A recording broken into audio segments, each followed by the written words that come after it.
අද අපි කතා කරමු හුලං කන්දේ ආදර කතාවක් ගැන. අද මම රිවිව් කරන්න යන්නේ මෙන්න මේ පොත. මේකේ නම තමයි මෙතු හමුවන තුරු. මේක ලියලා තියෙන්නේ තරුෂි ප්‍රනාන්දු කියන කෙනෙක්. ඉන්නවා.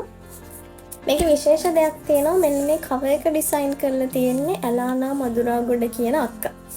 මම මේකේ කතාව පැත්තට චුට්ටක් ආවොත් මේක තියෙන්නේ මම කලින් කිව්වා වගේ රුහුණ සරසවියේ. එහෙමත් නැත්නම් හුලං කන්දේ ආදර කතාවක් ගැන.